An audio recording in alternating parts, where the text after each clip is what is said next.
Bye bye nature ಅವರು secular ಇದ್ದಾರೆ. ಅವರು ಯಾರನ್ನ ಕೂಡ ಹೊರಗಿನವರು ಅಂತ ಮಾಡ್ಲಿಲ್ಲ. ಇಲ್ಲಿ ಯಾವುದೋ ವರ್ಗವನ್ನ ಎರಡನೇ ದರ್ಜೆಯವರು ಅಂತ ಮಾಡ್ಲಿಲ್ಲ. ಶೆಟ್ರೆ, ಆ ಸೆಕ್ಯುಲರ್ ಫ್ಯಾಬ್ರಿಕ್ ಅನ್ನೋದು ಇದೆಯಲ್ಲ, ನಾವು ಅದನ್ನ ಕಾಪಾಡಬೇಕು. ಹೇಗಾಗ್ತದೆ ಇದು? ನೀವು ಒಂದು ಸರ್ಕಾರಿ ಶಾಲೆಯ ಮೈದಾನದಲ್ಲಿ ಒಂದು ಧರ್ಮಕ್ಕೆ ಸಂಬಂಧಪಟ್ಟ ಕಾರ್ಯಕ್ರಮವನ್ನ ಆಯೋಜನೆ ಮಾಡಿದ್ರೆ ಆ ಒಂದು ಸರ್ಕಾರಿ ಒಂದು ಆಶ್ವಾಸನೆ ಏನಿದೆ, ಸಂವಿಧಾನದ ಮೂಲಕ ಆಯ್ಕೆಯಾಗಿ ಅಧಿಕಾರ ಗ್ರಹಿಸಿದಂತ ಒಂದು ಸರ್ಕಾರದ ಒಂದು ಆದ್ಯತೆ ಅಲ್ವಾ ಸೆಕ್ಯುಲರ್ ವ್ಯಾಲ್ಯೂಸ್ ನ ಎತ್ತಿ ಹಿಡಿಯೋದು. ಒಂದು ಸರ್ಕಾರಿ ಆವರಣದಲ್ಲೇನೆ ಒಂದು ಧಾರ್ಮಿಕ ಕಾರ್ಯಕ್ರಮ ಆಗ್ಬಿಟ್ರೆ ಧಾರ್ಮಿಕ ಕಾರ್ಯಕ್ರಮ ಜಾತ್ಯತೀತ ಹೇಗಾಗ್ತದೆ? ಪ್ಲೀಸ್. ಮತ್ತೆ ಇಫ್ತಾರ್ ಕೂಟ ಹೇಗ್ ಮಾಡ್ತೀರಾ ನೀವು ವಿಧಾನಸಭೆ ಒಳಗಡೆ? ನೀವು ವಿಧಾನಸಭೆ ಒಳಗಡೆ ಇಫ್ತಾರ್ ಕೂಟ ಹೇಗ್ ಮಾಡ್ತೀರಿ? ಶಾಸಕರ ಸಭೆಯಲ್ಲಿ ನೀವು ಇಫ್ತಾರ್ ಕೂಟವನ್ನ ಯಾಕೆ ಆಯೋಜನೆ ಮಾಡ್ತೀರಿ? ಪ್ರತಿ ಬಾರಿ ಚುನಾವಣೆ ಬಂದಾಗ ಮಜಾರ್ಗಳಿಗೆ ಚಾದರ ಚಡಾಯಿಸೋದಕ್ಕೆ ಯಾಕೆ ಹೋಗ್ತೀರಿ? ಈ ದೇಶದ ಅಲ್ಪಸಂಖ್ಯಾತರು ಈ ದೇಶದ ಆಸ್ತಿಯಲ್ಲಿ ಮೊದಲ ಹಕ್ಕು ಅಂತ ಹೇಳಿ ಒಬ್ಬ ಪ್ರಧಾನಮಂತ್ರಿ ಹೇಗೆ ಹೇಳಿಕೆ ಸಿಂಪಲ್ ಆಗಿ ಬರೋದಲ್ವಾ? ಪಕ್ಷ ಆಗಿ ನೀವ್ ಏನ್ ಮಾಡ್ತೀರಾ ಅದು ಒಂದು ಲೆಕ್ಕ, ನೀವು ಸರ್ಕಾರ ಆದ್ಮೇಲೆ ಬೇರೆ ಲೆಕ್ಕ. ಅದು ಪಕ್ಷಕ್ಕೂ ಸರ್ಕಾರಕ್ಕೂ ಬಹಳ ಸ್ಪಷ್ಟ ವ್ಯತ್ಯಾಸ ಇದೆ. ಸೆಕ್ಯುಲರಿಸಂ ಅಂತ ಭಾವಿಸ್ಕೊಂಡಿದ್ದಾರೆ ಇವರು ಅಷ್ಟೇ. ಆಯ್ತು, ಒಂದ್ ಬ್ರೇಕ್ ಹೋಗಿ ಬರ್ತೀನಿ. ಬ್ರೇಕ್ ಆದ್ಮೇಲೆ ಕೇಳ್ಬೇಕಾಗಿರುವಂತದ್ದು, ಪ್ರಿಯಾಂಕ್ ಖರ್ಗೆ ಅವರು ಮಾತಾಡೋ ಭರದಲ್ಲಿ ಏನ್ ಹೇಳ್ಬಿಟ್ರಪ್ಪ ಅಂದ್ರೆ ರಾಮನು ಉತ್ತರ ಕೊಡ್ಬೇಕು, ರಾಮನ ಭಕ್ತರು ಉತ್ತರ ಕೊಡ್ಬೇಕು ಅಂತ. ಹೀಗೆ ಅಂದ್ಬಿಟ್ಟಾಗ ಸೈದ್ಧಾಂತಿಕ ಹೋರಾಟ ಬರೀ ಸಿದ್ಧಾಂತಕ್ಕೆ ನಿಲ್ಲೋದಿಲ್ಲ ಅಂತ. ಬ್ರೇಕ್. ಈಗ ಶಶಿಕಾಂತ್ ಯಡಹಳ್ಳಿ ಅವರೇ, ವಿಕಾಸ್ ಪುತ್ತೂರ್ ಅವರೇ, ಸಿದ್ಧಾಂತ, ರಾಜಕೀಯ, ಹೋರಾಟ ಅದೆಲ್ಲ ಮಾಡಿ, ಎಲ್ಲ ಯಾರಿಗೂ ತೊಂದರೆ ಇಲ್ಲ. ನೀವು ಮಾಡೋದ್ರಿಂದ ಸಮಾಜಕ್ಕೆ ಒಳ್ಳೇದಾದ್ರೆ, ಒಂದು ಒಳ್ಳೆ ಸುವ್ಯವಸ್ಥೆ, ಒಂದು ಒಳ್ಳೆ ವಾತಾವರಣ ನಿರ್ಮಾಣ ಆದ್ರೆ ನಾವು ನಿಮ್ಮಿಬ್ಬರಿಗೂ ಧನ್ಯವಾದ ಹೇಳ್ತೀವಿ, ಪರ ಇರೋರ್ಗೂ ವಿರೋಧ ಇರೋ. ರಾಮನು ಉತ್ತರ ಕೊಡ್ಬೇಕು, ರಾಮನ್ ಭಕ್ತರು ಉತ್ತರ ಕೊಡ್ಬೇಕು ಅಂದ್ರೆ ಸ್ವಲ್ಪ ಅದು ಟಚಿ ಸಬ್ಜೆಕ್ಟ್ ಆಗ್ಲಿಲ್ವಾ ಶಶಿಕಾಂತ್ ಅವರು? ರಾಮ ಯಾಕೆ ಉತ್ತರ ಕೊಡ್ಬೇಕು? ರಾಮನ್ ಭಕ್ತರು ಉತ್ತರ ಕೊಡ್ಬೇಕಾ?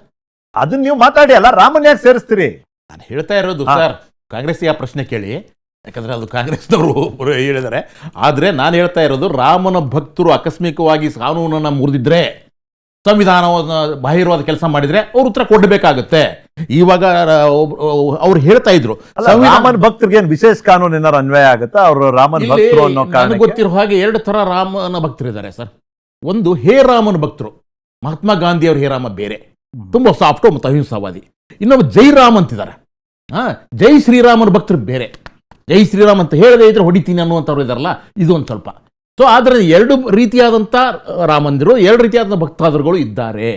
ಆದ್ದರಿಂದ ಭಕ್ತಿ ಅನ್ನೋದು ಮನಸ್ಸುಗಳನ್ನು ಜೋಡಿಸುವ ಕೆಲಸ ಆಗಬೇಕೆ ಹೊರತಾಗಿ ಮನಸ್ಸುಗಳನ್ನು ಒಡೆಯೋ ಕೆಲಸ ಮಾಡಬಾರ್ದು. ಈ ಹೇ ರಾಮು ಅಲ್ಲದೆ, ಜೈ ಶ್ರೀರಾಮು ಅಲ್ಲದೆ, ಜಸ್ಟ್ ರಾಮ ಅನ್ನೋರು ಸರ್, ನಾನು ಹೇಳ್ತಾ ಇರೋದು ರಾಮ ದೇವರು ಅನ್ನೋದು ನಿಮ್ಮ ಅಂತರಂಗದ ಪ್ರತೀಕ ಸರ್.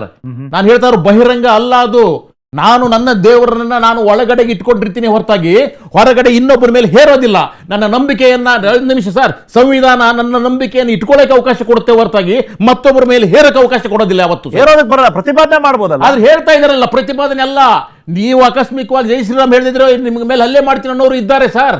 ಅಕಸ್ಮಾತ್ ಹೇಳದೆ ಇದ್ದಿದ್ರೆ ನಿಮ್ಮ ಅಂಗಡಿಗಳನ್ನು ಧ್ವಂಸ ಮಾಡಿದವರು ಇದ್ದಾರೆ ಸರ್. ಅದರ ದೊಡ್ಡ ಒಂದು ಲಿಸ್ಟ್ ಕೊಡ್ತಾ ಇದ್ದೀನಿ. ಸೊ ಆದ್ರಿಂದ ಇವಾಗ ನಮ್ಮ ಸ್ನೇಹಿತರು ಒಬ್ರು ಹೇಳ್ತಾ ಇದ್ರು ಸರ್, ಅರ್ಧ ಸತ್ಯ ಹೇಳಿದ್ರು ಅವರು. ಏನಂದ್ರೆ ಸಂವಿಧಾನದ ಆರ್ಟಿಕಲ್ 19(1)(b) ಅಂತಿದೆ, ಶಾಂತಿಯುತವಾಗಿ ಸಭೆ ಸೇರುವ ಹಕ್ಕನ್ನು ಕೊಡುತ್ತೆ. ಆದ್ರೆ ಇನ್ನೊಂದು ಪಾರ್ಟ್ ಇದೆ, ಅದು ಏನು ಹೇಳುತ್ತಂದ್ರೆ, ಆದರೆ ಸಾರ್ವಜನಿಕ ಸುವ್ಯವಸ್ಥೆಗಾಗಿ ಸಮಂಜಸ ನಿರ್ಬಂಧಗಳನ್ನು ವಿಧಿಸಬಹುದಾಗಿದೆ. ಅದರಲ್ಲೇ ಹೇಳುತ್ತೆ ಸಾರ್ವಜನಿಕ ಸುವ್ಯವಸ್ಥೆಗಾಗಿ. ಇಲ್ಲಿ ಸುವ್ಯವಸ್ಥೆ ಹಾಳಾಗಿರುವಂತ ಉದಾಹರಣೆ ಅಥವಾ ದೂರು ಹೌದು, ನೋಡಿದೀರಾ? ಹೌದು. ಈಗ ಇವರು ಹೇಳಿದ್ರು, ಒಂದು ಶಾಲೆಯಲ್ಲಿ ಎಲ್ಲಾ ಧರ್ಮೀಯರು ಇರುತ್ತಾರೆ, ಒಂದು ಧರ್ಮದ ಆಚರಣೆಗಳನ್ನ, ಒಂದು ಧರ್ಮಕ್ಕೆ ಸಂಬಂಧಪಟ್ಟದ್ದನ್ನ ಹೆಚ್ಚು ಹೆಚ್ಚು ಪ್ರತಿ ದಿವಸ ಮಾಡ್ತಾ ಇರುವುದರಿಂದ ಅದು ಸುವ್ಯವಸ್ಥೆಯನ್ನು ಹೋಗುತ್ತೆ. ಆಮೇಲೆ ಅವ್ರ ಮಾತುಗಳಲ್ಲಿ ಇವಾಗ ಒಂದು ನಾನು ಗಮನಿಸಿದೆ, ಹೋಗುತ್ತೆ ಅಂದ್ರೆ ನಿಮ್ ಕಲ್ಪನೆ ಮೇಲೆ ಹೆಂಗ್ ನಿಯಮ ಮಾಡೋದು?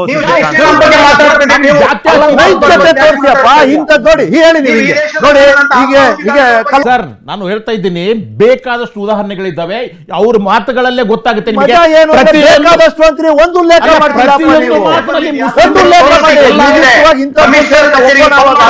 ಮುಸ್ಲಿಂ ಕೇಳಿ ನೀವು SDF ಅದು ಇದು ಅಂತ ಹೇಳ್ತಾ ಇದಾರೆ.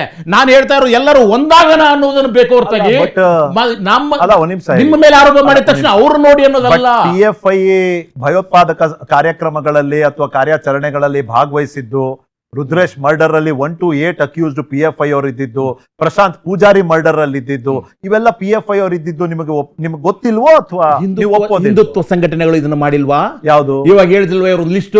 ಕಲಬುರ್ಗಿ ಅವ್ರ ಹತ್ಯೆ ಮಾಡಿದವ್ರು ಯಾರು, ಗೌರಿ ಮೇಡಮ್ ಹತ್ಯೆ ಮಾಡಿದವ್ರು ಯಾರು, ಪೆನ್ಸಾರೆ ಅವ್ರ ಹತ್ಯೆ ಮಾಡಿದವ್ರು ಯಾರು? ಇದೇ ಹಿಂದುತ್ವ ಸಂಘಟನೆಗಳೆಲ್ಲ ಒಂದ್ ಹೇಳ್ತಾ ಇದೀನಿ. RSS ಇರ್ರಿ ಒಂದ್ ನಿಮಿಷ. RSS ಅನ್ನೋದು ಬ್ರೇನು ಸರ್. ಆ ಬ್ರೇನು ಬರೀ ಹೇಳುತ್ತೆ, ಆದ್ರೆ ಮಾಡೋದೆಲ್ಲ ಕೈ ಕಾಲುಗಳು. ಈ ಕೈ ಕಾಲುಗಳು ಅಂದ್ರೆ ಅದೊಂದು 2,000 ಸಂಘಟನೆಗಳಿದಾವೆ.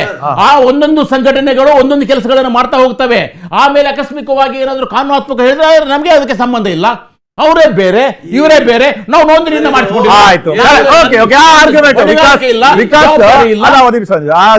ವಿಕಾಸ್ ಮತ್ತೆ ಶ್ರೀಕಾಂತ್ ಶೆಟ್ಟಿ ಇದಕ್ಕೆ ಉತ್ತರ ಕೊಡ್ಬೇಕು.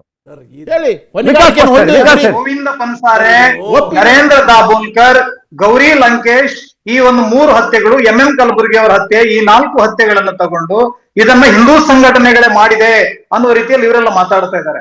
ಇದು ಇಷ್ಟವರೆಗೆ ತನಿಖೆ ಹಂತದಲ್ಲಿದೆ. ಇದೆಲ್ಲೂ ಕೂಡ ಇನ್ನೂ ಕೂಡ ಪ್ರೂವ್ ಆಗಲಿಲ್ಲ ಹಿಂದೂ ಸಂಘಟನೆಗಳು ಮಾಡಿದ್ದಾರೆ ಅಂತ ಹೇಳಿ. ಆದ್ರೆ ಇಷ್ಟರವರೆಗೆ ಪ್ರೂವ್ ಆಗಿರುವಂತ ಅನೇಕ ಘಟನೆಗಳ ಬಗ್ಗೆ ಇವ್ರು ಯಾವುದ್ರ ಬಗ್ಗೆ ಕೂಡ ಮಾತಾಡಲ್ಲ.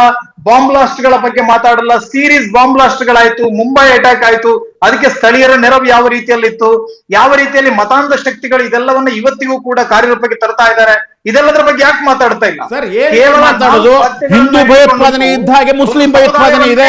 ಅವರೆಲ್ಲರೂ ಸಹಿತ ಸಮಾಜ ದ್ರೋಹಿಗಳು, ಯಾವ ಧರ್ಮದವರಾದ್ರೂ ಆಗಿರ್ಲಿ ಅವರು. ನಾವು ಹೇಳ್ತಾ ಇದ್ದೀವಿ ಕೇಳಿ, ಭಯೋತ್ಪಾದನೆ ಅಂತೀರಿ ನೀವು? ಮಾಡಿಲ್ವಾ ಹಿಂದೂ ಭಯೋತ್ಪಾದನೆ? 2,000 ಜನರ ಗುಜರಾತ್ ಅಲ್ಲಿ ಹತ್ಯೆ ಮಾಡಿದವರು ಯಾರು ಸರ್? ಯಾರು ಬಂದಿದ್ರು ಹೇಳ್ಬಿಡಿ ನೀವು. ಈ ದೇಶದ ಯಾರು ಹೇಳಿ ಮಾಡಿದ್ರಲ್ಲ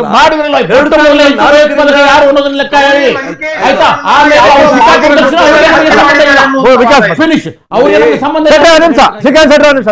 ನಕ್ಸಲರ ಮಧ್ಯದಲ್ಲಿರುವಂತಹ ಗಲಾಟೆಯ ಕಾರಣಕ್ಕೆ ಧರ್ಮಾತೀತವಾದದ್ದು.